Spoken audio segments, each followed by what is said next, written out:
كلتشن عسرت حموشتن مرحوي داغماي زبلت إيرترا وتصيت أبورل تشامبيونز مزقبل عمتيام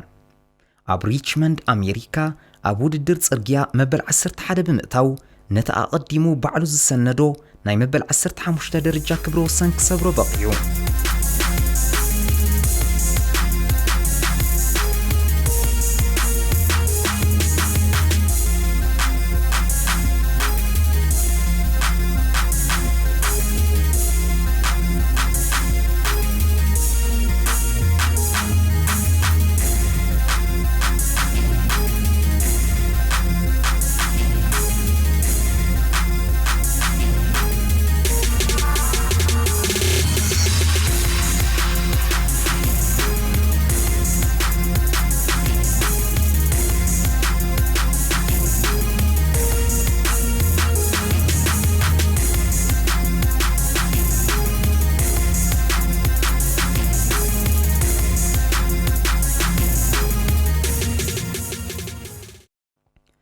كلب MTN كوبيكا أبكلتشن عسرت شدشتن موال أقل قيرام دايمنشن داتا تباهيلام مرحوي أب حدارن تحساسن نخلت جراند تور بمدلاوي آتيوم عمتو وددرو بمايوكاريس نايس بانيا جميرو دارجا كلهم إيرترانس تساتفو وددرينيرو حيال زواري أغريسيف رايدر تباهيل دما تشليم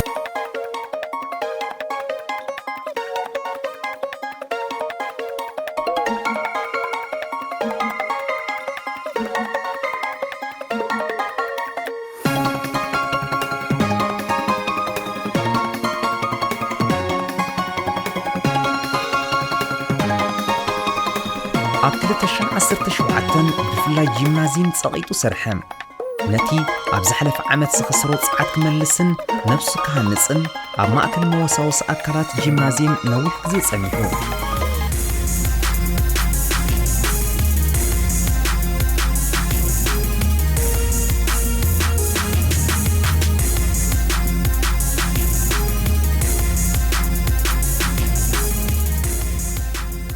بزيكا زمرحوي كلتنت بحد درجة بزنبرو وددر فولتا فالنسيا أب ماليا تحت عدمه ني إيطالياوي مانويل سيني بتخطيلو كال أي درجة حيزو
مرحو قدوس أبتي كلت حيل فرز لكع زر عمان بولس نايت تحت عدمة تقرادة ماي بمخان سعر ماليا خلب بسنكالو أبيج أماليا دما نسميات تقرادم تجيس زخنو بين هيرمانس ريو كوستان فابيو أرون تقتيلو رابعي ترتحيزو أب عمان بولس من إسي تبعي تشلم الله أب عمان تشلم الله سيدي هذا مالتي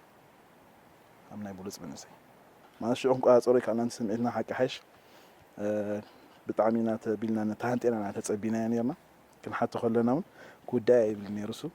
درجة وول التراب زلو ودر تور أبو زبي دما أب سعر ماليات تحت عدمة تاش أي درجة حيزو مثل علوت عسر تتقرارم توديو أب إيطاليا زنقدو الدر ستيما كوبي بارتالي ኣብ ጻዕዳ ማልያ ካልኣይ ኣብ ደረጃ ወርልድ ቱር ሮማንዲ ኣብ ጻዕዳ ማልያ 7ይ ተርታ ብምሓዝ ብሉጽ ውጽኢት ከመዝግብ በቂዑ ናብ ቱር ካሊፎርኒያ እናተዳለወ ዝወደቐ መርሃዊ ናይ ውሽጣዊ ሕማም ጸገም ገይሩ ን10 መዓልቲ ድሕሪ ምዕራፉ ኣብ ናይ ደረጃ ወርልድ ቱር ዝኾነ ዙር ስዊዝ ኣትዩ ነዚ ናይቲ ዓመት ስፖርት ዳርጋ ዝበርትዕ ኮርሶ ምዃኑ ዝገልጽ መርሃዊ ሽዑ ዝሓዞ መበል 15 ደረጃ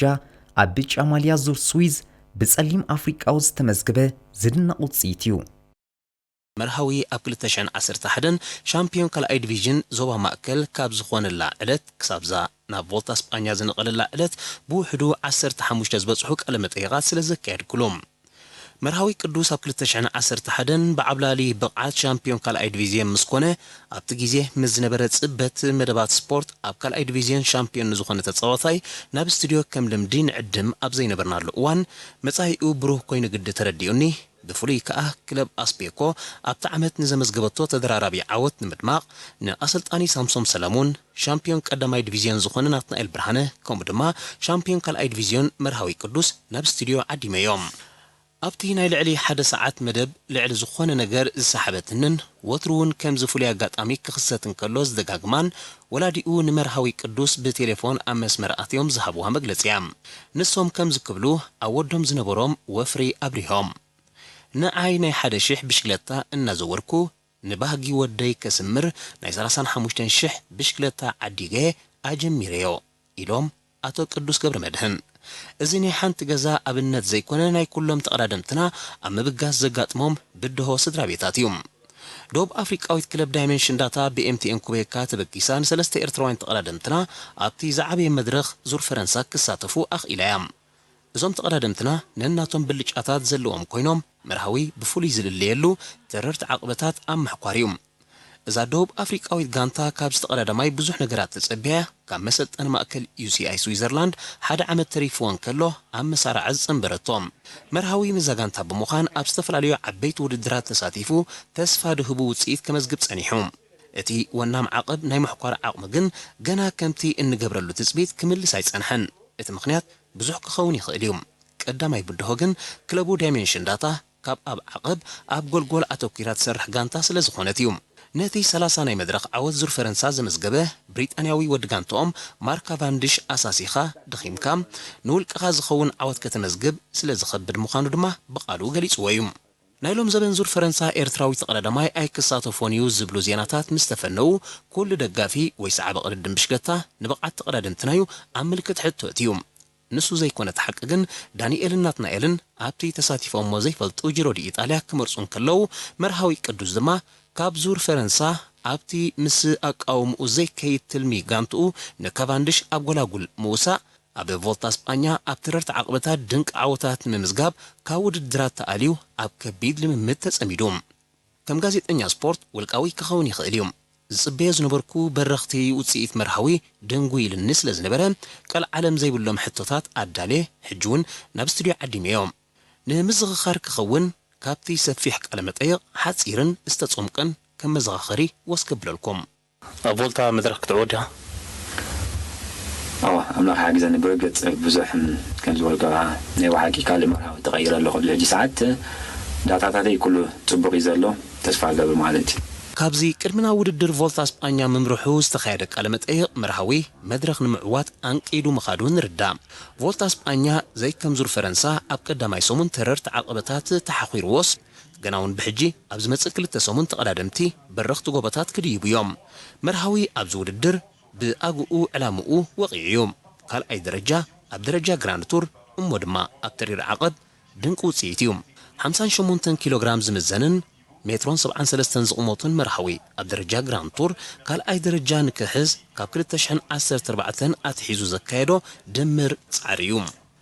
ኣብ ዙር ላንካዊ 2014 ብሁሉል ግዜ ካልኣይ ኣብ ዙር ዑማን 2017 ብሁሉል ግዜ ራብዓይ ኣብ ቮልታ ኤቦርጎስ 2017 ብሁሉል ግዜ ታሽዓይ ኣብ ዙር ዑማን 2016 ብሁሉል ግዜ ታሽዓይ ኣብ ቮልታ ቺክሊስታ 2013 ብሁሉል ግዜ ካልኣይ እዞም ደረጃታት ከም ብሉጻት ዓወታት መርሃዊ ቅዱስ ኣብ ዝተፈላለዩ ማዕከናት ዜና ተሰኒዶም ዝጸንሑ ኮይኖም እዚ ናይ ሰሙን ድንቂ ደረጃኡ ግን ሕልፊ ኩሎም ኮይኑ ተሰኒድሎም ኣብቶም ሰለስተ ዝዓበዩ ውድድራት ቅድድም ብሽክለታ ዝኾኑ ዙር ፈረንሳ ጂሮ ዲ ኢጣልያን ቮልታ እስጳኛን ካብ ሎሚ ንድሓር ዝኾነ ኤርትራዊ ተቐዳዳማይ ካብ ናይ መርሃዊ ቅዱስ ዝበልጥ ደረጃ ክሕዝ እንተኾይኑ ናይ መድረኽ ዓወት ምስ ዘመዝግብ እዩ ብቮላታ ይኹን ዓቐብ ምሕኳር ቀዳማይ ደረጃ ክሕዝ ኣለዎ ማለት እዩ እዝስ መዓስ ይገሃድ ይኸውን ብዙሓት ኤርትራውያን ማሕበራዊ መራኸቢታት ተጠቒሞም ብመርሃዊ ኣብ ዝተሪፉ ዘሎ 14 መድረኻት ክመሓየሽ ትፅቢት ምሕዳሮም ክገልጹ ድሕሪ ምጽናሕ መርሃዊ ብዓርቢ ኣብ ሻብዒት መድረኽ ብከቢድ ወዲቑ ካብ ዝውድድር ክእለ ተገዲዱ ነቲ ሕማቕ ዝበኣሰለዎ ከም ዝበሃል መርሃዊ ካብ 50 ክሳብ 60 ኪሎ ሜትር ኣብ ሰዓት ኣብ ዝሕንበብሉ ዝነበረ ህሞት ወዲቑ ካብ ክስዕብ ዝኽእል ዝነበረ ካልእ ከቢድ መስበርቲ ምግልጋል እዩ እቲ ከሐጉሰና ዘለዎም ዕዳጋ ከም ጸንሐካ ከም ዝበሃል መርሃዊ በቲ ተስፋ ዝሃቦ ካልኣይ ደረጃ ውፅኢት ኣቢሉ ናይ መድረኽ ዓወት እናማዕደወ ከምዚ ከጋጥም ንኹሉ ኤርትራዊ ዘጓሃየ ፍጻሜ ምዃኑ እናተረዳእኩ ጥዕንኡ ብቕልጡፍ ናብ ንቡር ክምለስ ምንዮትና ንገለጽ ንጉጅለ ኣዳል ስለቲ ጦብላሕታይ ከካፍል ዕድል ዝሃቡኒ ይመስገን ሰላም Well, is it? It's not over yet because Mahawi Kudos, he is now distanced Alexi Gujar, and this is a pursuit of 2.6 kilometres. Mahawi Kudos is in with a chance. Well, I think it'll be hard to close back 43 seconds, but he is absolutely motoring, isn't he? So maybe I spoke too soon. This is going to be a very interesting climb. He is going very fast up there.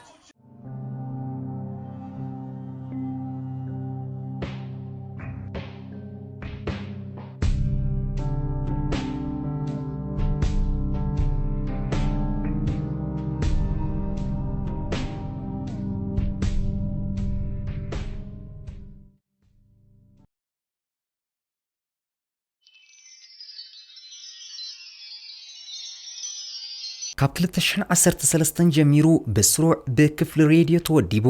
ብሬድዮ ኑማ ዝዕደል ሽልማት ቡልጽ ስፖርተኛ ኑማ ኣብ ዓመተ 2017 ኣብ ስፖርት ሃገርና ንዝተረኸበ ውፅኢት መሚዩ ብሓፈሻ 8 ስፖርተኛታት ካብ 3 ዓይነታት ስፖርት ይሓጺዩ ናብቲ ኣብ መጀመርታ ወርሒ ናይዚ ዓመት ዝተኻየደ ስነ ስርዓት ምዕዳል ሽልማት ኣምሪሑ ንሽልማት ቡልጽ ስፖርተኛ ዝተሓጺዩ 3 ደቂ ተባዕትዮ እቶም ክልተ ካብ ቅድድም ብሽክለታ መርሃው ቅዱስ ካብ ክለብ ዳይሜንሽን ዳታ ዘመንፈስ ሰለሞን ካብ ክለብ ኤሪቴል ክኾኑ ከለው ኣብ ክለብ ኩዕሶ እግሪ ደንደን 22 ሸቶታት ብምዝጋብ እታ ጋንታ ተዳራራቢ ዓወት ከተመዝግብ ዝጸዓተ ሮቤል ኪዳነ ድማ ሳልሳዮም ነይሩ ኣቐዲሙ 4 ዓመታት ተሓጺዩ ሸተት ዝበለቶ መርሃው ቅዱስ ድማ ቡልጽ ስፖርተኛ ኑማ 2017 ብምዃን ንፈለማ ግዚኡ ንሽልማት ኑማ በቂዑ ኪንዮ ቡልጽ ስፖርተኛ ሃገሩ ምስማዩ ከዓ ብኣዳለውቲ ቱር አሚሳ ቦንጎ ሳልሳይ ዝበለጽ ኣፍሪቃዊ ተቐዳዳማይ 2017 ኮይኑ ተጸዊዑ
كلاتنا نكاتاتو تور فرانس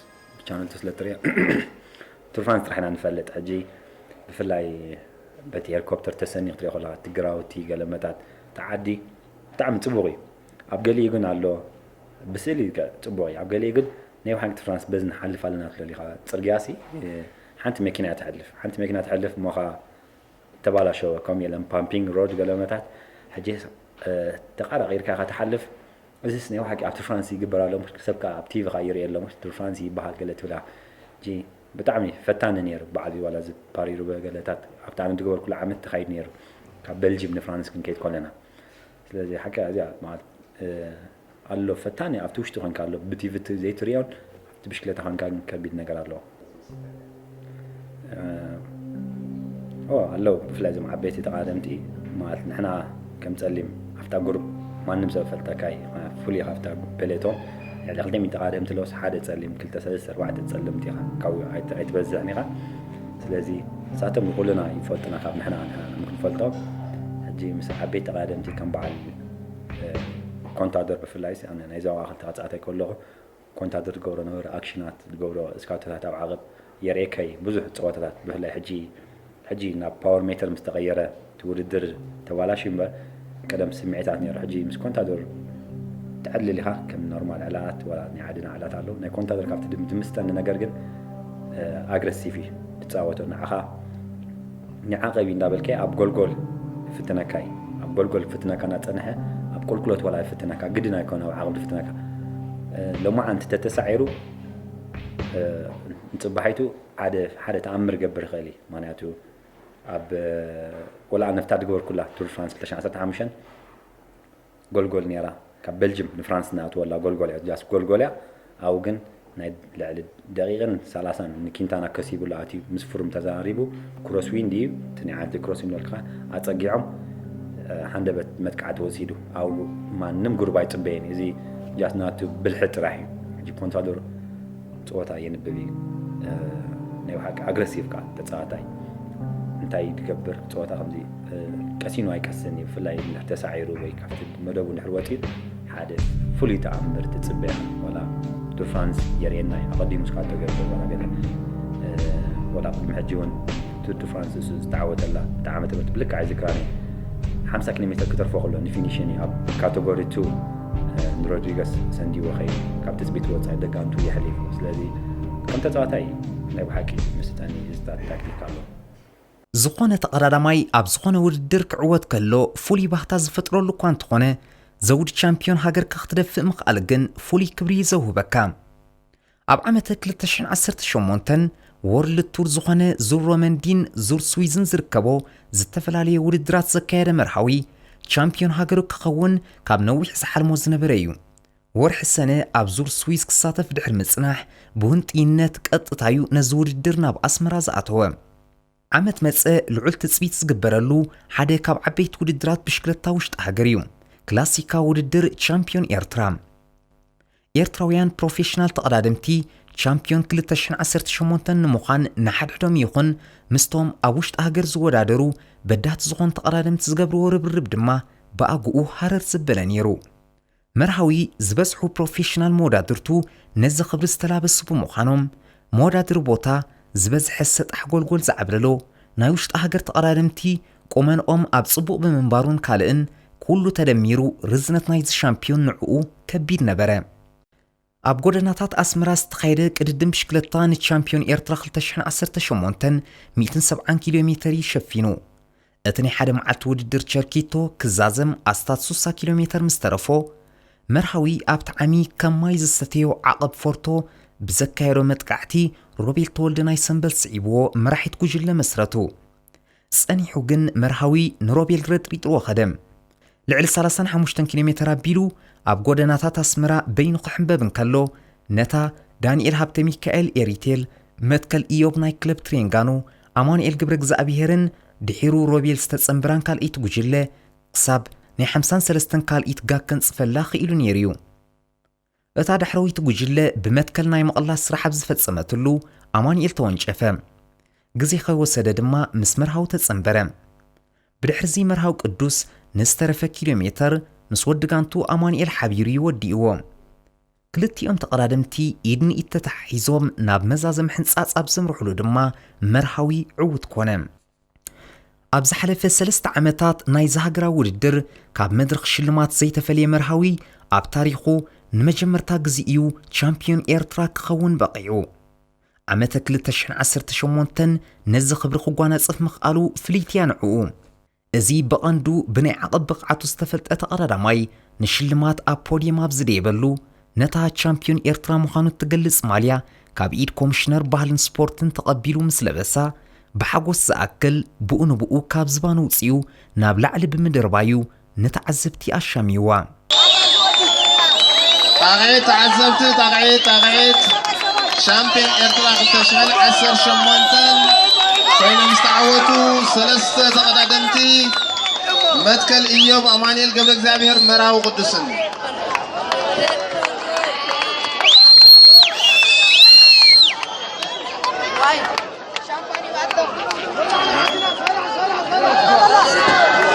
ታግዒት ተዓዘብቲ ሻምፒዮን ኤርትራ 2018 ቀዳሞት 3 ዕውታት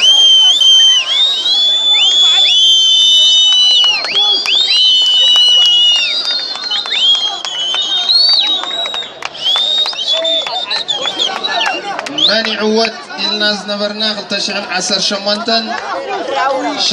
شامبيون 2018 مرهو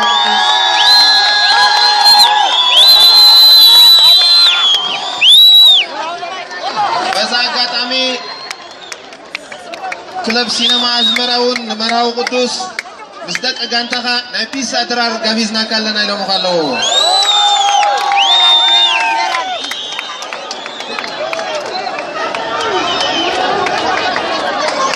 يغنيلنا كور كوميشنر بان سبورتن إيرترا أمباسادر زمد تغلب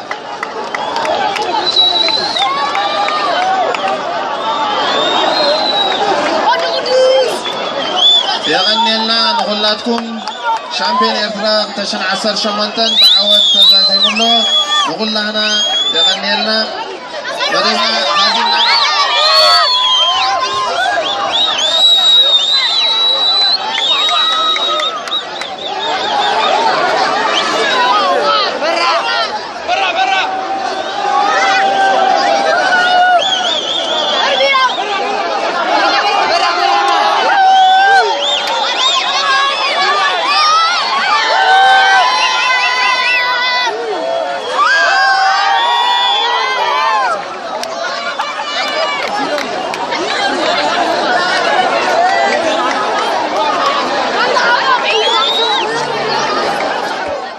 فلامي ቻምፒዮንነቱ ኣብ ዝተማቐረሉ ዕለት ዓወትካ ንመን መወፈኻ ተባሂሉ ምስተሓተተ نيو حكي كبار حتى كبار يا مجمرتا جن أو كلتا شعن كلتن ماما كاب حدا جاز كموت نزواتات لما أنت أبزي أهو ختب الزوالات نجزنا دقفنا بعد كبيري جن ماما لك حدا دخت رهبة كبيري شكوا كل فبلت سبزنا لما أنتي كاب زغل حدا جاوت نزل لخوناتي درجة كتبت زغالت لازم نوما وفيها اللغنية لما أنت عوتي